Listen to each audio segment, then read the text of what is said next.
Vitreous floaters या आई floaters आँख की one of the most common complain होती है। अनफॉर्चुनेटली मैक्सिमम पेशेंट्स को इन फ्लोटर्स के साथ ही जीना पड़ता है या उन्हें इग्नोर करना सीखना पड़ता है, और मैक्सिमम आई डॉक्टर्स सिर्फ इन फ्लोटर्स का अपने आप ही कम होने का वेट करते हैं।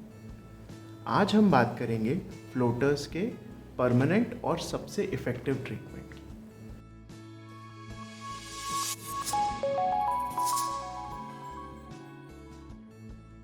नमस्ते, मैं हूं डॉक्टर सुमित अग्रवाल और आप देख रहे हैं आई हेल्थ फॉर यू, जहां आपको मिलती है एकदम सिंपल लैंग्वेज में आँखों से रिलेटेड सारी जानकारी। आई फ्लोटर्स या विट्रस फ्लोटर्स आँख के अंदर के जेल यानी विट्रस जेल में ओपेसिटीज़ बनने के कारण दिखते हैं।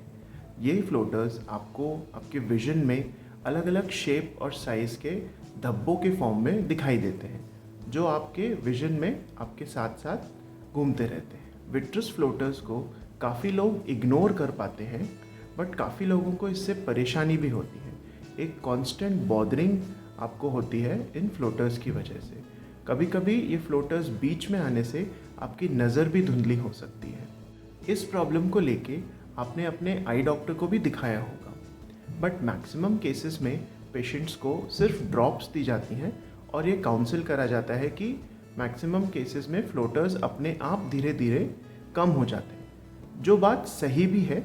बट कुछ लोगों को इससे रियली प्रॉब्लम रहती है और उनकी डे टू डे लाइफ की एक्टिविटीज़ में उन्हें ये परेशान करते हैं। काफ़ी लोगों को रीडिंग में इससे प्रॉब्लम होती है। काफ़ी लोगों को अपनी नॉर्मल एक्टिविटीज़ में जब ये फ्लोटर्स बिल्कुल बीच में आ जाते हैं तो फिर उससे उन्हें काफ़ी ये प्रॉब्लमेटिक चीज़ रहती है। हर किसी के लिए इन फ्लोटर्स को इग्नोर करना हमेशा पॉसिबल नहीं होता है, और कभी ना कभी आपने भी इन फ्लोटर्स की वजह से प्रॉब्लम फेस करी होगी। फ्लोटर्स आने पे सबसे पहले हमें एक रेटिना स्पेशलिस्ट को दिखाना बहुत ज़रूरी रहता है और रेटिना का एक डिटेल चेकअप करना रहता है, जिसमें कि हम रेटिना में वीक एरियाज़ यानी कि होल्स या टेयर्स या लैटिस डिजनरेशन इस तरह के चेंजेस को ढूंढते हैं। यदि इस तरह के चेंजेस मिलते हैं तो एक स्पेशल लेज़र, जिसे हम ग्रीन लेज़र बोलते हैं, उस लेज़र से रेटिना को हम सील कर देते हैं और उस वीक एरिया को हम आइसोलेट कर देते हैं। कभी कभी ग्रीन लेज़र के बाद फ्लोटर्स अपने आप कम होने लगते हैं, बट काफ़ी केसेस में लेज़र होने के बाद भी फ्लोटर्स परसिस्टेंट रहते हैं। तो मोस्ट कॉमनली और ऑब्वियसली मोस्ट इम्पॉर्टेंट क्वेश्चन जो हमसे पूछा जाता है वो है कि फ्लोटर्स का क्या कोई परमानेंट इलाज है?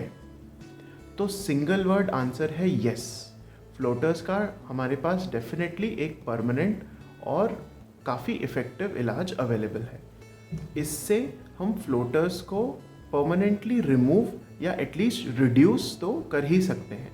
फ्लोटर ओनली विट्रेक्टमी या FOV एक ऐसी सर्जरी है जो आपको फ्लोटर्स से छुटकारा दिला सकती है। FOV में हम बेसिकली आँख के पीछे वाले हिस्से में जो जेल होता है, जिसे हम विट्रस जेल बोलते हैं, इस जेल को स्पेशल इंस्ट्रूमेंट्स और स्पेशल मशीन से रिमूव कर देते हैं। इसी जेल के अंदर फ्लोटर्स इस तरह फ्लोट कर रहे होते हैं, तो इस जेल के साथ साथ ये फ्लोटर्स भी रिमूव हो जाते हैं।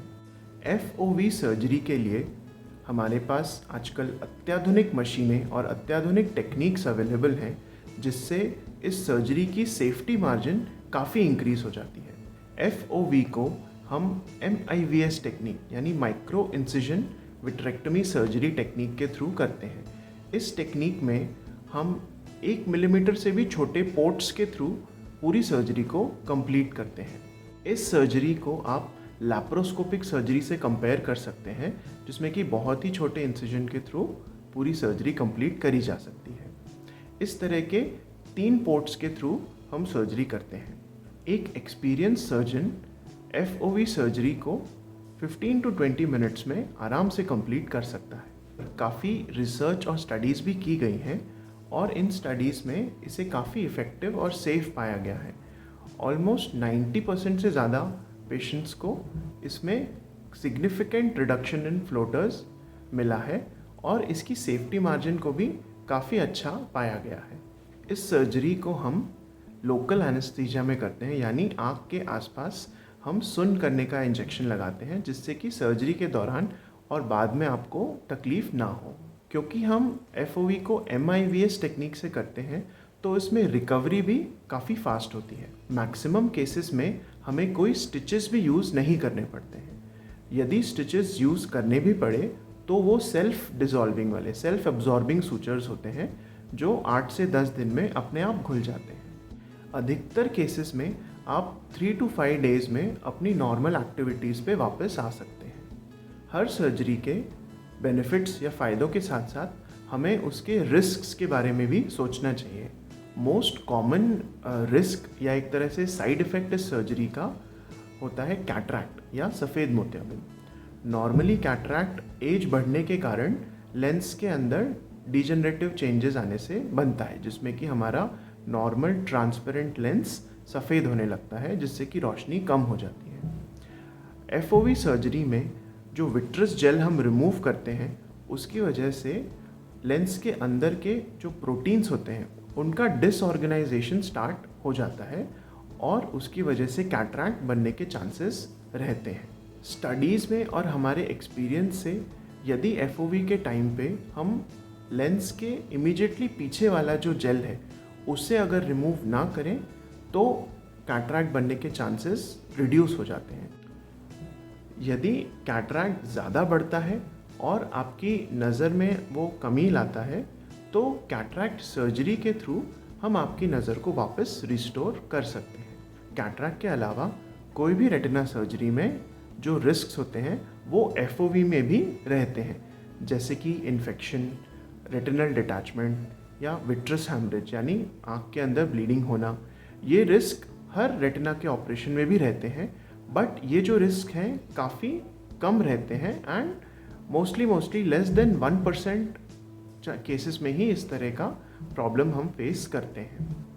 सर्जरी के बाद रेटिनल डिटैचमेंट के चांसेस को कम करने के लिए हम लेज़र का भी यूज़ करते हैं, जिसमें हम अंदर से ही रेटिना के वीक एरियाज़ को लेज़र कर देते हैं, जिससे कि आगे आपको रेटिना डिटैचमेंट का कॉम्प्लिकेशन ना हो।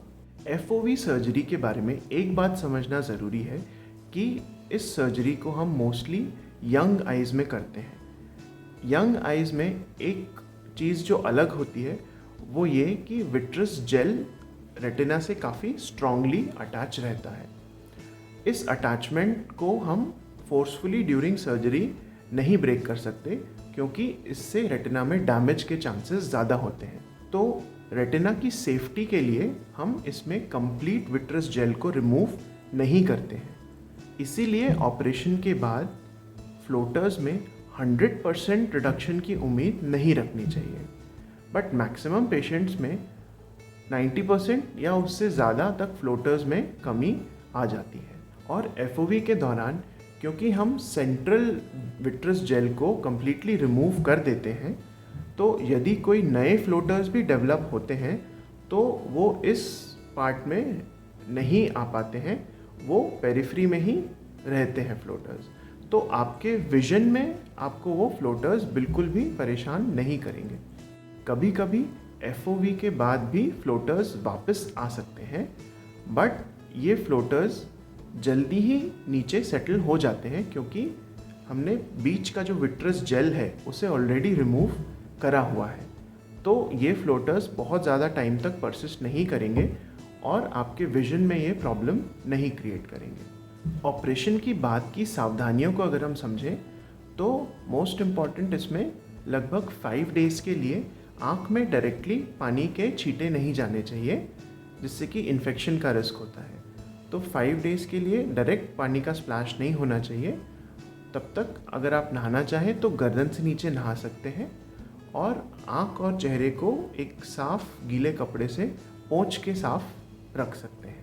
एटलीस्ट 2 वीक्स तक हमें हैवी एक्टिविटी अवॉइड करनी चाहिए। हैवी एक्टिविटी जैसे कि हैवी जिम या हैवी एक्सरसाइज या कोई भी भारी सामान उठाना या सडनली नीचे झुक के कोई चीज़ उठाना, इस तरह की एक्टिविटी हमें 2 वीक्स के लिए अवॉइड करनी चाहिए। 7 to 10 डेज़ के लिए डार्क गॉगल्स का यूज़ हम रेकमेंड करते हैं और आई ड्रॉप्स हम रेकमेंड करते हैं, जो आपको एज़ पर इंस्ट्रक्शन यूज़ करनी चाहिए। तो इस पूरे डिस्कशन का अंतिम निष्कर्ष यही निकलता है कि फ्लोटर ओनली विट्रेक्टमी एक सेफ और इफ़ेक्टिव सर्जरी है। और यदि आप फ्लोटर्स से ज़्यादा परेशान हैं और वो आपकी डे टू डे एक्टिविटी में आपको प्रॉब्लम दे रहे हैं, या आपको वो कंटिन्यूस दिखाई दे रहे हैं, या आपकी नज़र को वो धुंधला कर रहे हैं, तो डेफिनेटली फ्लोटर ओनली विट्रेक्टमी के बारे में आप सोच सकते हैं। ज़रूरी बात है कि आप उसके सभी रिस्क्स और उसके सभी बेनिफिट्स और आपकी जो एक्सपेक्टेशंस हैं वो सारी चीज़ें अपने सर्जन से एक बार ज़रूर डिस्कस करें। तो फ्लोटर ओनली विट्रेक्टमी डेफिनेटली आपको फ्लोटर्स से राहत दिला सकती है। धन्यवाद।